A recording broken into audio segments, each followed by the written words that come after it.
passed by multiple cars, as I mentioned earlier on, so Nurburgring in a very precarious situation, but he often finds himself in these places. He doesn't qualify as well as he races.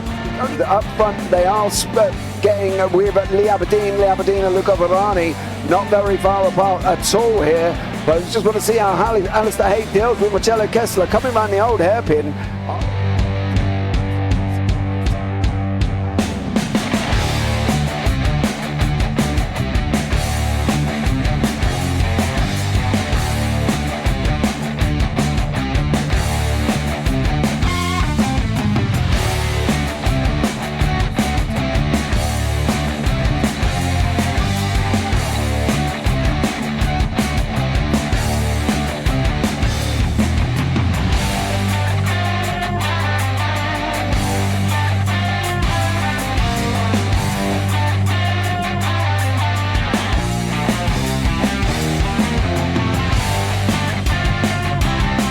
I would say it's not the best decision they've ever made, just not having done that under the safety car, really. Yeah, they're taking their pit stop strategies from Ferrari lately or something. What's going on? In turn one, just too much gas on them, too much feet on the round pedal, and unfortunately he's dropped him all the way down the order. But Philip Hammer is out in front by an 8.91 seconds.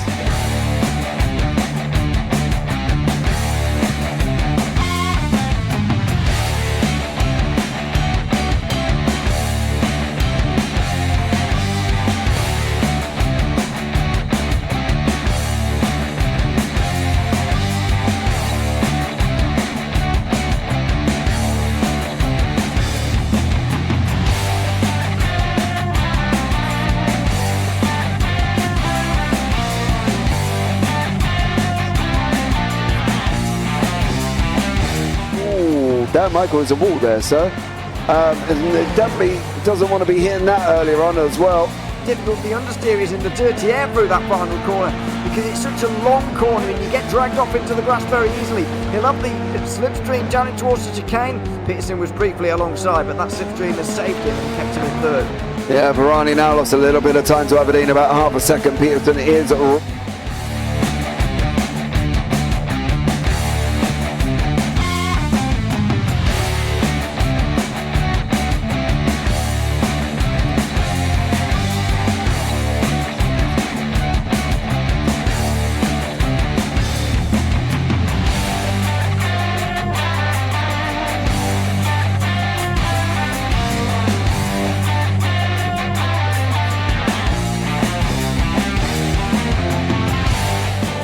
Pike's pushed Morton forward up ahead. He's got out of line. It's now Pike going to have a go at Werrell. Don't push him off. He's in the championship fight. Jack Werrell chasing down Carl Jacklin. Further down, Rob Williams and Chris Barnes. Sensational run outside line now though for the heavy braking zone. Around the outside goes the Audi R8. Look how much Miller's caught back into play. Exactly. Miller's still such trouble. He's touched on second and change. All of a sudden Miller's back in play.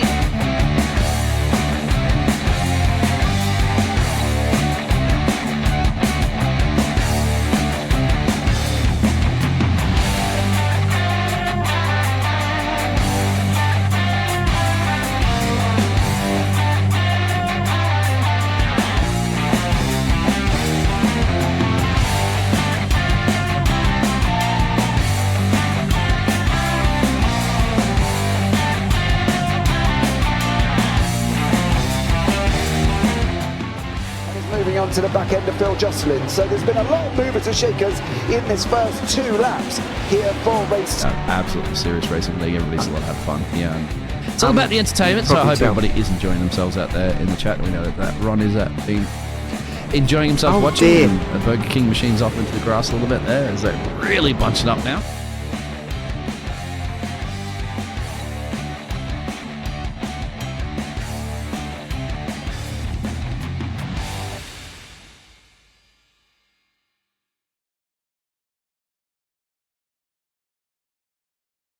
Hello everybody and welcome to the Tail Racing Ring Runners as we get our new season underway towards the end of 2024. We've already had one round in the FF1600. It's time now for something a little bit different, a car that we didn't race in the first or in the previous season, I should say.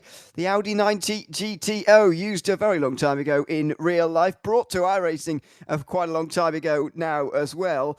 And it's going to be very interesting to see how this car that doesn't have all that much straight line speed goes around a circuit that is very high speed in its nature. It's myself, Ian O'Leary, and James Parfitt along with you for this round of the championship. You can see the drivers all lining up on the grid there now.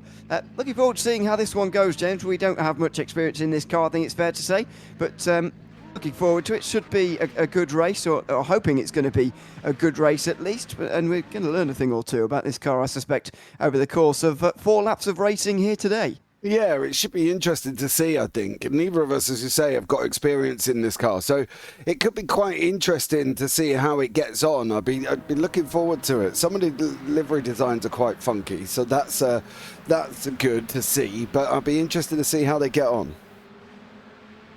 Yeah, absolutely. We've only had one round of the championship, of course, and it was Corey Stas who took the win. Second place in the championship last season, of course, took the win, beat David Mull to the line and Dan Kosick as well in the FF 1600. But it is very early on in the season, and there is going to be drop rate weeks and all sorts of things to figure out before the end, so not worth dwelling on those championship standings too much.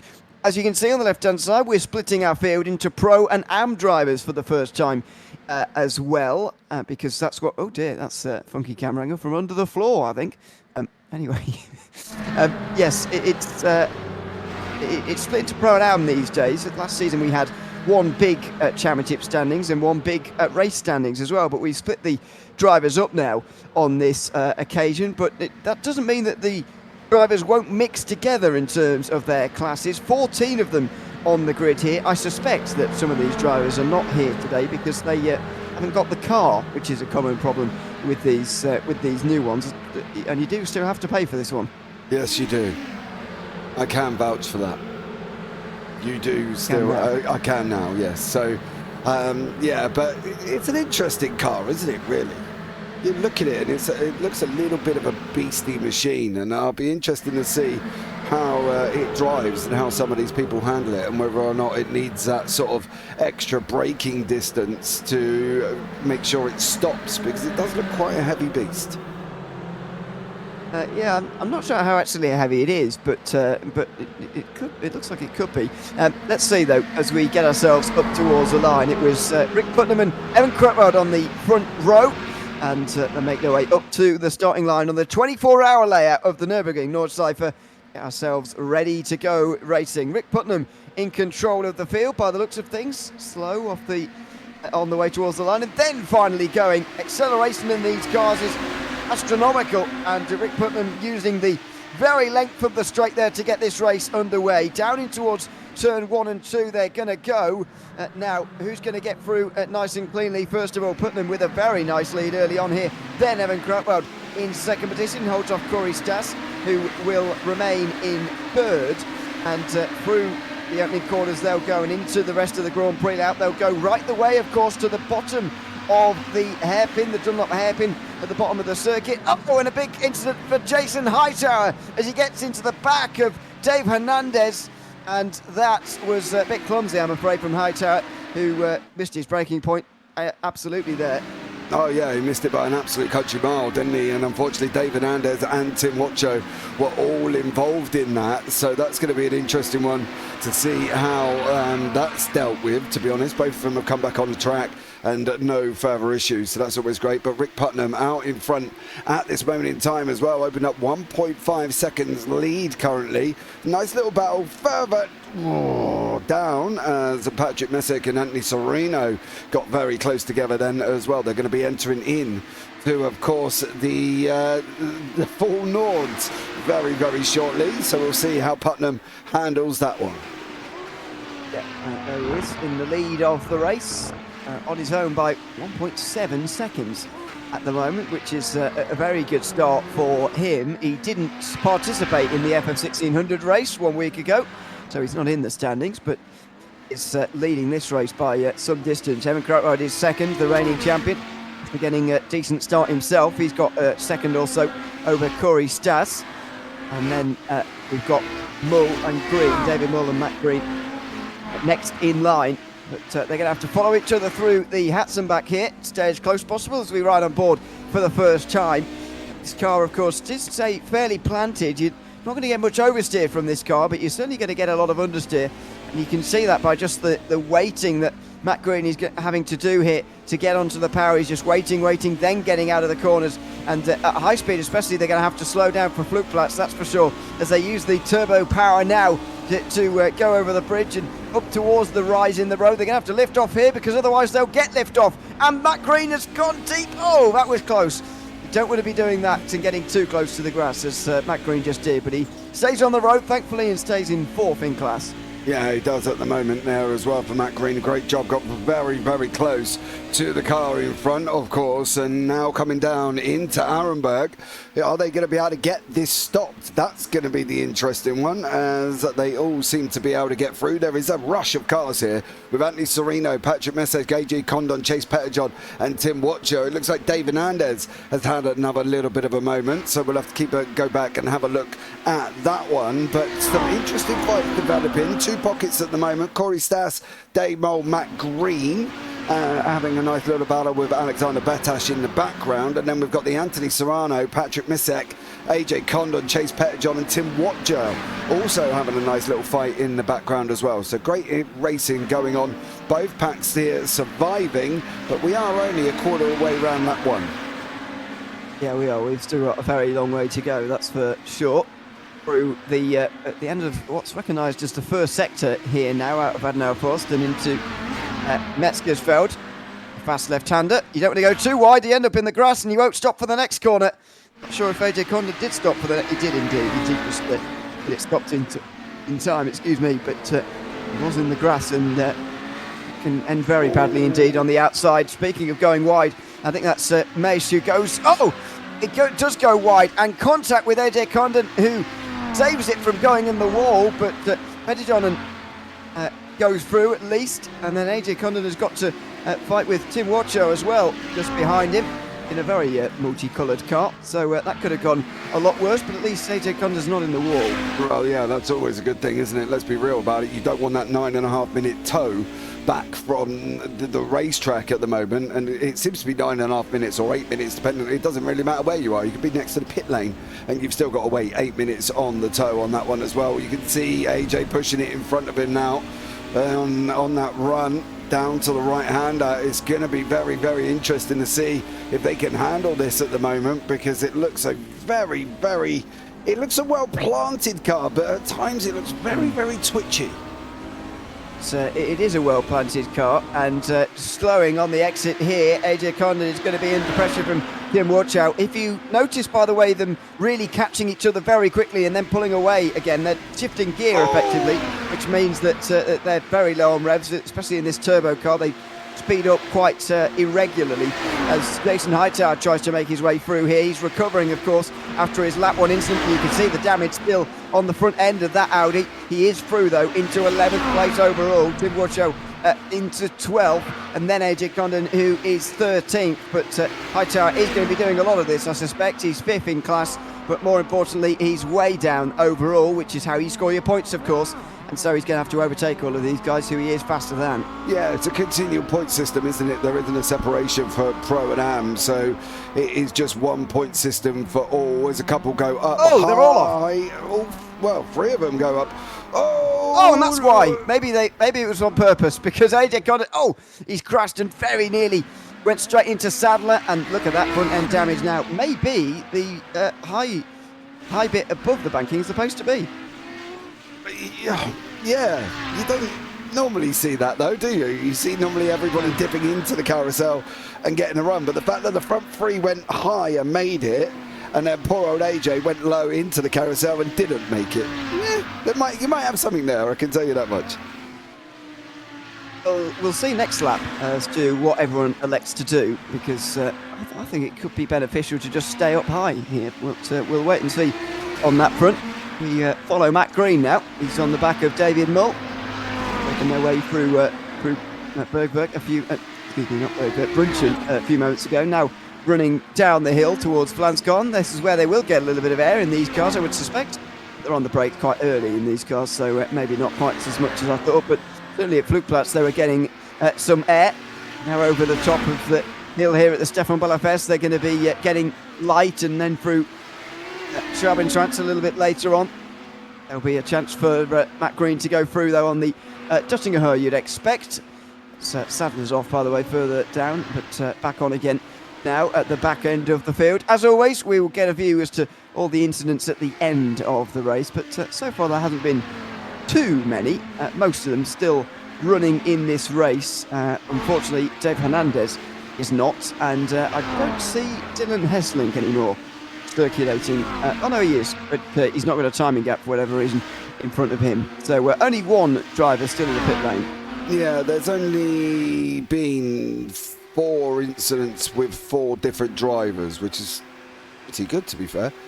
I would have expected a few more in this car, but you know, the car seems to be nicely be able to be driven. Whoa, Jesus! Wow! What I mentioned earlier that they can surge these cars to catch and pull away from each other very, very quickly, but for whatever reason there, the slipstream was very powerful. I wonder if it's the same for Corey Stas here on the back of Evan Krautwald. Yeah, I'm going to go back to Chase Pettijohn because he's still running. Jason Hightower has gone through on Chase there. I wanted to see, but that was a massive amount of overspeed. A big lock-up for Hightower there on the way towards Tiergarten. He's continuing on, so the damage he picked up by hitting Dave Hernandez is clearly not that severe, because he is continuing on and continuing to pick up points. While he's not overtaking pro drivers, he is continuing to pick up points, and now he's in the top 10 for the first time in a while, since his incident, in fact. Rick Putnam, though, leading by a long way, 5.5 seconds ahead of Evan Krautwald. He's dominating for the moment. He must have some prior experience in this car. Yeah, exactly, and that's the thing. He's absolutely flying, isn't he? 5.6 seconds for Rick Putnam. It's very hard to see anybody getting near him over the next 2 laps, unless he makes a drastic mistake and puts himself in the wall, which we have seen previously, mind you. I did get corrected by Corey Stas. I did say it was Stas that went into the wall in our last lap, or last corner. He messaged me saying, James, I wasn't actually sweating about the last lap last time out, because it was Jason Hightower. I was like, oh, okay, so my bad. So it was Jason Hightower who binned it on the last corner on the last lap. So apologies, Corey, on that one. Oh, we're accusing him of things he hasn't done. Yes. Never mind. not the first time. Oh, well, no, exactly. Alexander Petras defending from Dan Kosick here. These were the top 2 AM finishers from the previous round of this championship, and they're fighting over 6th place again here. It's interesting how we split it into pros and AMs this time around. I guess it gives people a bit more of a chance, or some other people who wouldn't be ordinarily near the overall championship, a bit of a chance to go for a title here. But I haven't noticed a huge split in the field between pro and AM, so it's going to be interesting to see how it works out through the season, as Jason Hightower showing here what a pro can do, working his way through on Patrick Maish, and now Hightower's into 9th. Yeah, he's starting to move his way forward, but he has got quite a bit of a gap. Sereno there up the road by about 1.4 seconds. So Hightower's got I would say he's got a little bit of a mission, but he's probably not got as much as we think, because his overall speed does look a little bit quicker than Sereno in front of him.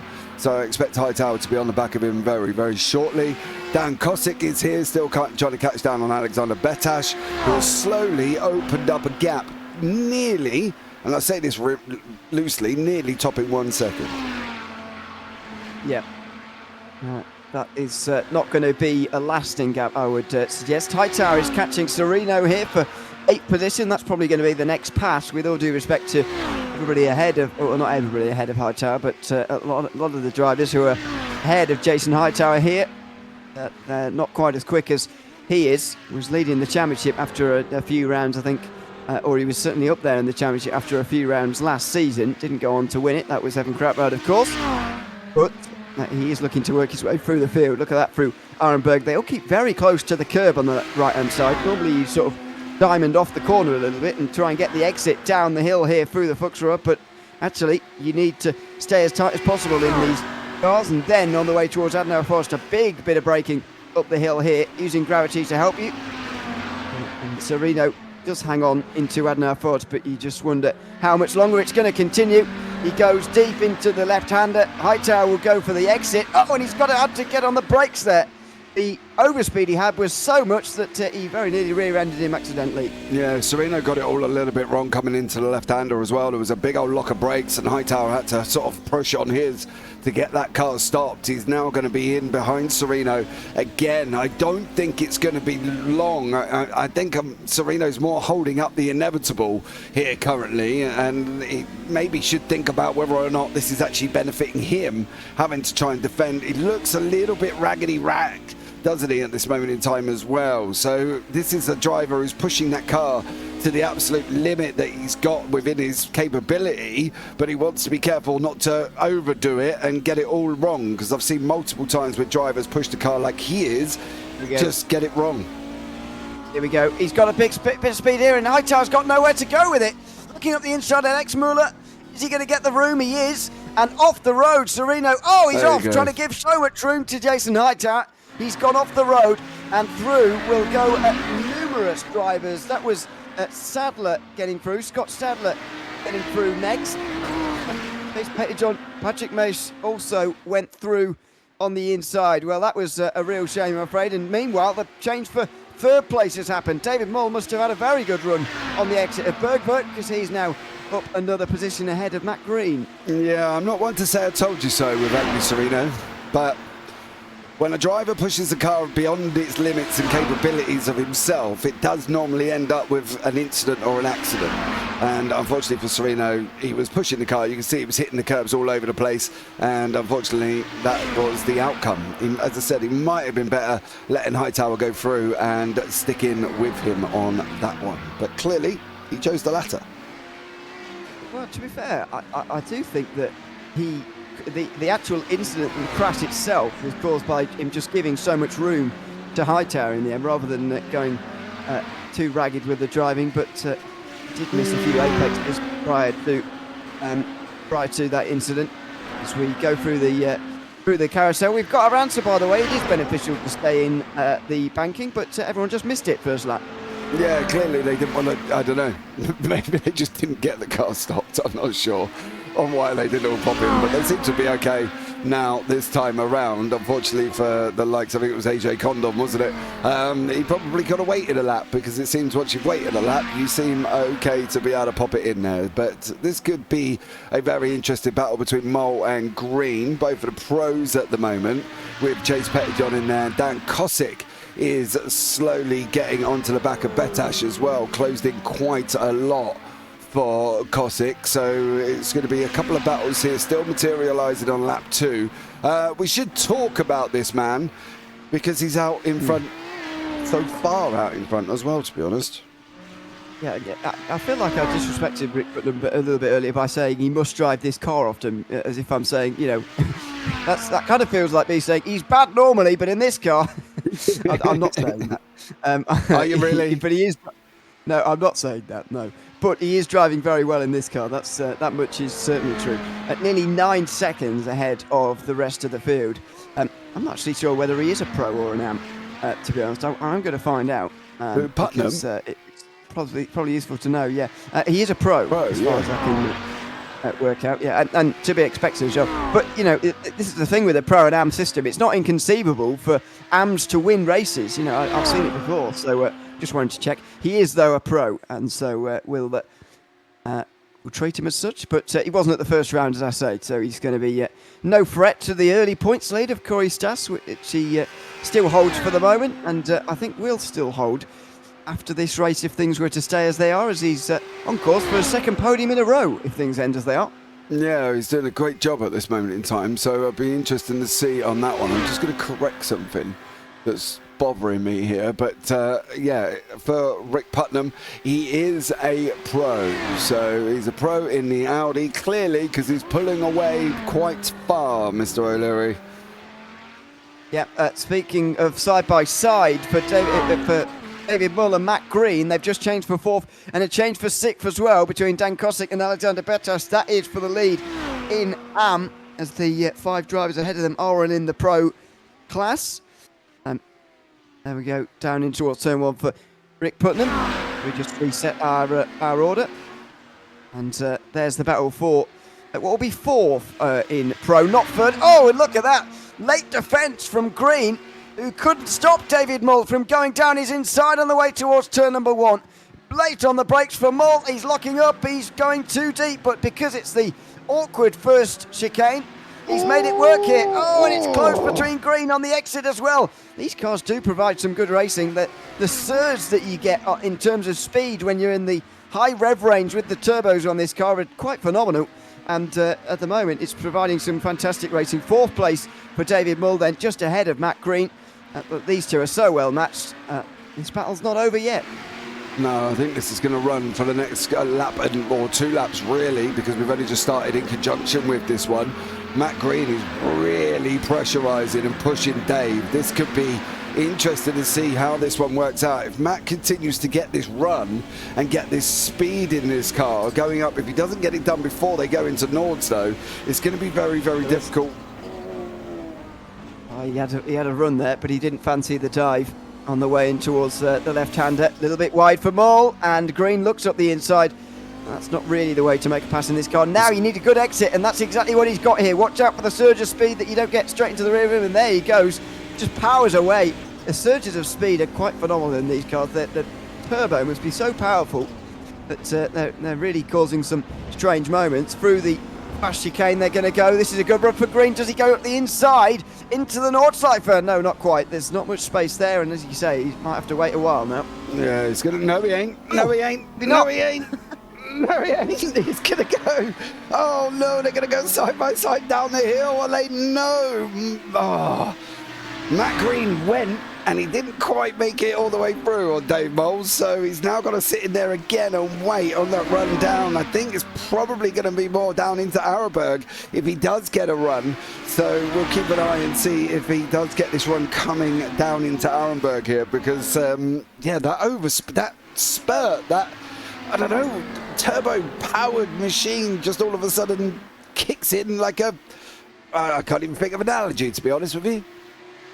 No, well, just like a turbo car, really. That they do all do that, but it's so pronounced in these cars. Up over the hill they go, and contact. Oh, Mull's going to go around. No, he's going to save it. Wow, great save, and Kosick's coming on both of them here. By the way, he's got a huge overspeed on both of them. There he is, the AM leader. He's going to make up places overall as a result of this.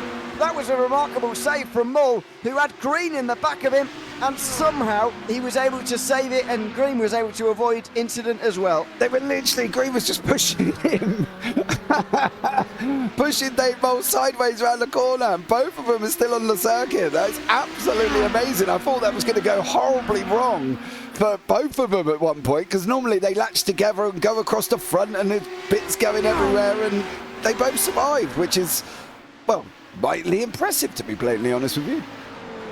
Minor miracle, I'd say, that they both managed to survive. Looking at the rear end damage to Mull's car, if there is any pronounced damage, doesn't look like it. There's a bit of a bend in the rear wing now, which is, I think that these cars don't have the new damage model, do they? Which means that they are a bit more bendy, like the old iRacing cars used to be. There's a look at it. I'm on board here with Dan Kosick. In the background, Alexander Betas gone wide through Metzgertsfeld, but he's back on again now. He's 2.5 seconds, though, behind Dan Kosick, who's beginning to run away with the AM race. Yeah, he did survive on that one, so that was always good for Betas there, but it's this Mull, Kosick, Green situation. Oh, Mull runs a little bit wide. This is going to get very, very fruity very, very quickly. Oh, and very nearly contact. Matt Green in the back of Dan Kosick there, just in the same way he was in the back of... Oh, and no speed on the exit at all for Mull, and look at that! Green weaving to the right and then to the left as he gets down the inside of Dan Kosick as well to get up to 4th overall. Kosick goes wide, Mull goes back through him. It's a remarkable race down the North Cypher. Yeah, but this ain't finished either. This is not done. What is Mull going to be able to do? Is he going to be able to bring that car back up behind Green and get him again on the run up into the carousel complex as we try and find a camera that isn't behind a tree. And they keep on that run now. But yeah, this is getting very, very fruity. Alexander Betash has found himself in here as well. So this is an AM lead battle with Kosick and Betash. And then, of course, we've still got Mole trying to get hold of Green. So a lot happening in this 4-car train at the moment. Up the hill they go, and Betash is getting a good run on Kosick here. He's getting the triple slipstream, and he's looking, but he's not going to go for it through the mud curve. These cars don't particularly enjoy that high-speed turn. We've spent some time on board today and just seeing how understeery these cars are. If you don't like understeer, and these are not the cars for you, I'm afraid. They are very, very understeery indeed, no matter how much you try and tune it out of these cars. But that's what you get with the way this car's set up. Into the carousel. Who's going to make it in this time round? Oh, neither of the two pros. Oh, and he trumps back again, straight into Kosick, who spins from the AM lead. Mull and Green both missed the carousel, and Mull tried to get back in again without sort of looking. It's like merging onto the motorway without looking, and he just went straight down into Kosick, who has now been costed the AM lead by Mull, who came back down into the carousel. What a bizarre moment. Yeah, the carousel seems to bring a mixture of fortunes, doesn't it? One lap you can go in it and you get round to survive it fine, and then the other lap you don't make it in at all. And now Mole is dropping back here. He's won nearly over a second back already. So for Dave Mole, it's not looking too good at this moment in time. And he's now got to try and fight his way back up. Dan Kosick and Alexander Betash there. Betash taking the lead in the AMs, of course. Matt Green also in 4th place at this moment in time, and is now broken away from the guys in and around him. So great action there. And we've now got Scott Sadler closing down on Messick here as well. So Sadler's going to be in contact with him by the time they probably, where are they going to go? Probably into Kleins if he's going to be able to get close enough. Corey Stas has just gone off the road, by the way, as he's trying to chase Evan Crutwell for the 2nd place, but he's just gone wide in the Stefan Belafes, which is one of the inconsequential places around this circuit. And as you can see from his window banner, understeer, that's exactly what this car is all about, unfortunately. Jason Hightower has caught up to that battle, by the way, 4th position, or 4th indeed, which has been enthralling throughout this race, I've got to say, thoroughly enjoyable. But now Hightower's got the chance to get back into 4th, and he can sort of rescue his race here with these 4 overtakes, but he's only got a lap and a bit to do it. Yeah, but he's got to get 4 people. Let's be real, that's never an easy job, is it? He's going to get a massive overspeed going on to the Dottingham, but how much is it going to be able to do for him? Alexander Betash is down the road. He's got Kosick closing in on him as well. So this could be an interesting run now, down the Dottingham. What sort of speed, I wonder, are they getting at full pace here? 160... Sort of topping out 170, just over 170, but the slipstream makes it so easy to pass almost in these cars. Don't know why they're so powerful. Might be something to do with the turbo, the way that the revs can stay higher. And look at that for Hightower. It's astronomical, the speed difference. It really is. It's like having DRS, but obviously these cars don't, because I don't think anybody had even thought of it when this car was made, to be honest. Into the Tiergarten they go, and Dan Kosick does still lead in. Bit of a lock-up as Betash tries to get the run, and he does have a nicer line there. A very nice line indeed, and so he might have another chance on the way down towards turn number 1 here, as will Mull. 2 battles to watch at the same time, if possible. Down towards turn 1, Betash with a bit of speed, and no, not enough in terms of braking. And same for Mull. Oh, lock-up, big lock-up, and they've all got it wrong. Betash goes deep in the corner. Hightower goes the deepest, and he nearly missed it entirely, but he's back down to 8th. Yeah, back down there. We've got Scott Sadler, could not clear Messick, unfortunately, and he's now stuck in behind him. But yeah, that was a pretty hairy moment, as they all seem to have got it wrong going down into turn 1. I don't know what that was all about. They've done it 3 times, but the 4th time, everybody seemed to go off. Betash with a load of speed round the outside of turn 4. Or out of turn 4, I should say, and through goes David Mull as well. And again, overall positions matter in this series. I know it's a class-based series, but overall positions matter because we've got the scoring system the way it is. You score points in an overall system rather than within your own class. And so that means that you do need to make these overtakes, even if they're on drivers who are not in your class. But Kosik's going to be a little bit aggrieved by this now. He'll want Mull to catch and pass Bottas so that he can have a go at getting the lead here in a close and leading fight. Yeah, definitely. But you can see Bottas just up the road in front. Watch this, look. They do look fun. I might have to go take one out for a spin, Mr. O'Leary, because they do look fun cars to drive. Well, they look fun to race. I've got to say, I don't like the look of them to drive. Really, they look a bit too understeering. Even for someone who doesn't mind a bit of understeer in a car, it's a bit too much for me, really. This car. But to race, they do look like a lot of fun. I don't know whether they actually are or whether these guys are just making it look fun. Entirely possible, because we're having a very good race here. David Mull on board with him. He's just getting distanced by Alexander Bottas here, and Dan Kosik's going to be the one who's feeling most annoyed by this, I would imagine, as he tries to get his second AM victory in as many weeks.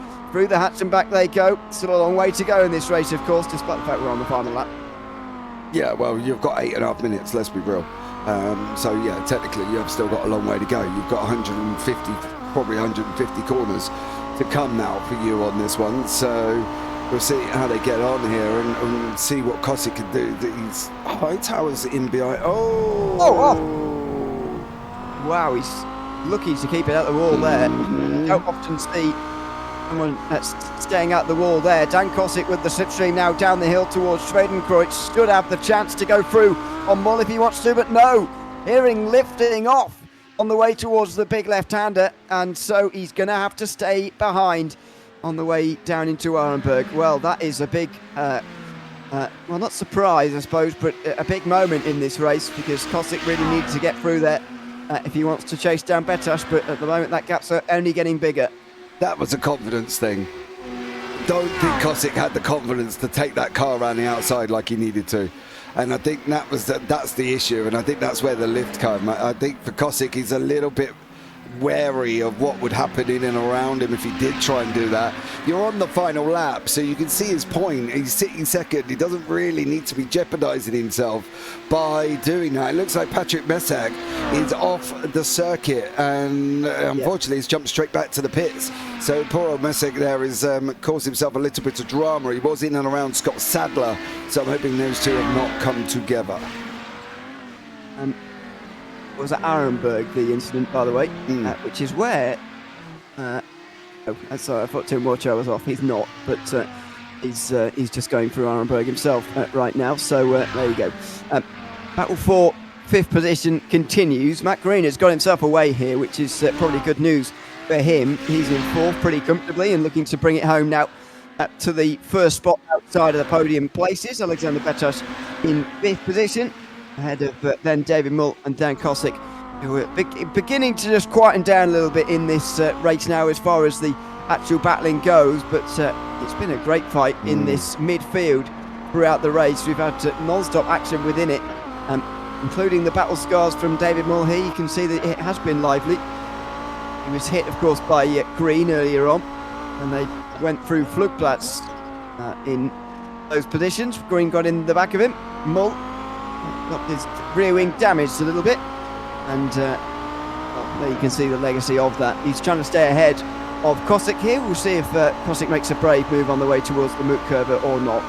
Yeah, I'm just waiting. I was waiting to see if Kosik was going to get a run on us, but he's just hit the grass. Hightower's behind that. You can see him is coming. Oh, blimey, he is coming quite quick here.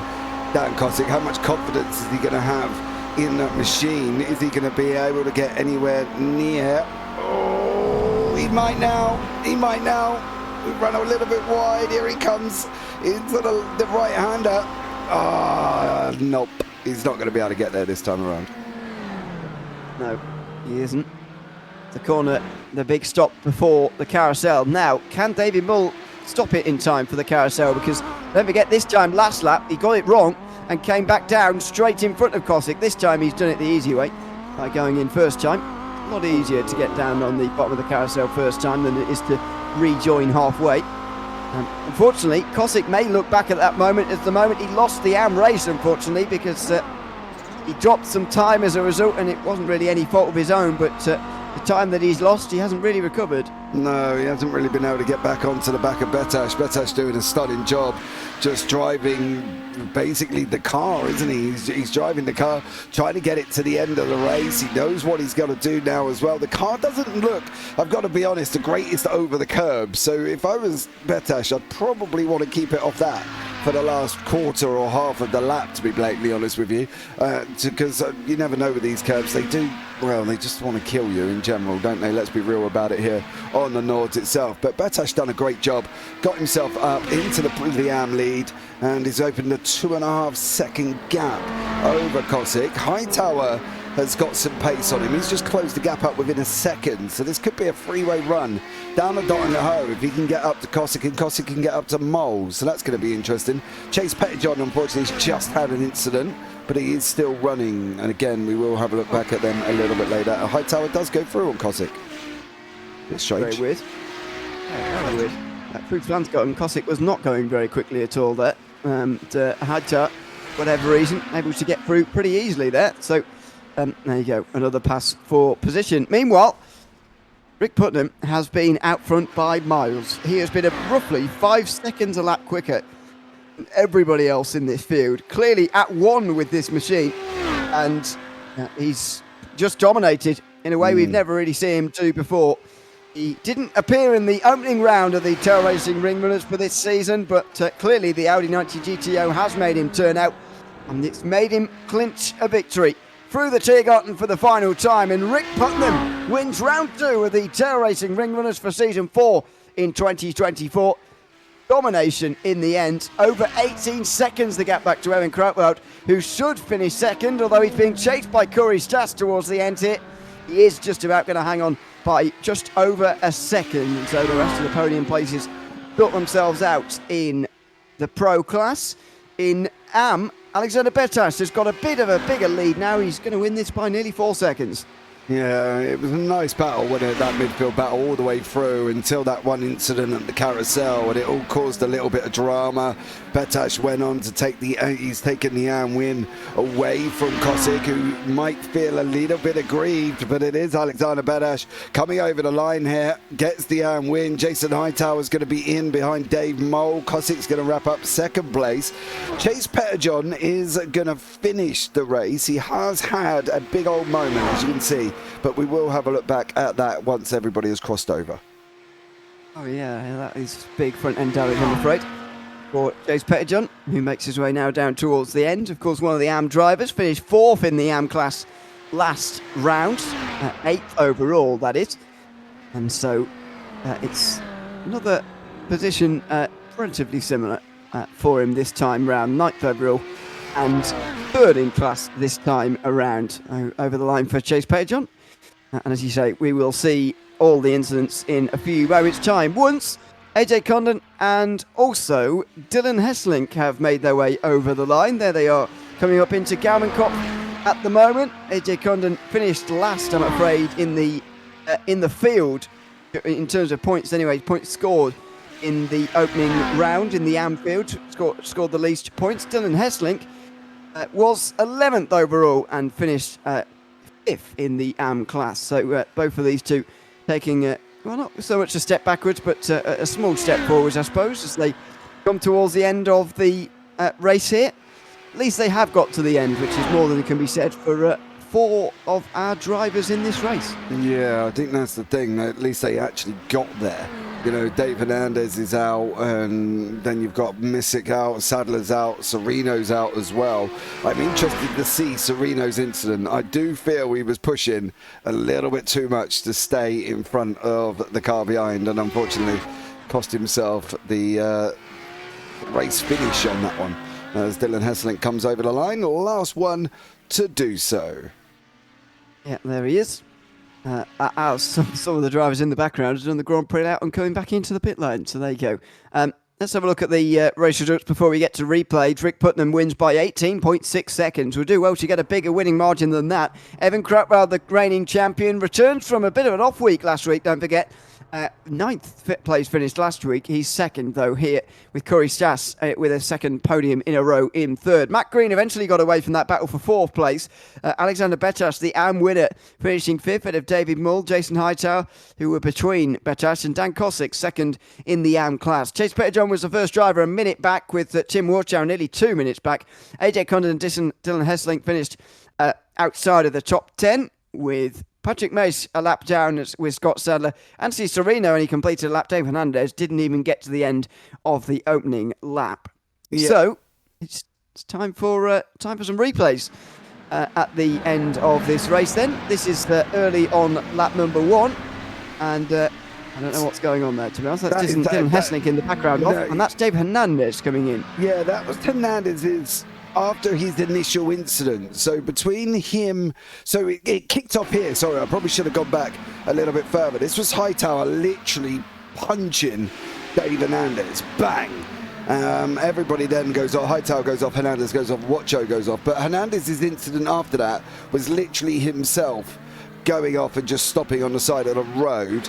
This is Anthony Serino taking a trip off. You can see he runs wide, manages to do well to keep it. AJ Condon, there was more after that. Hold on.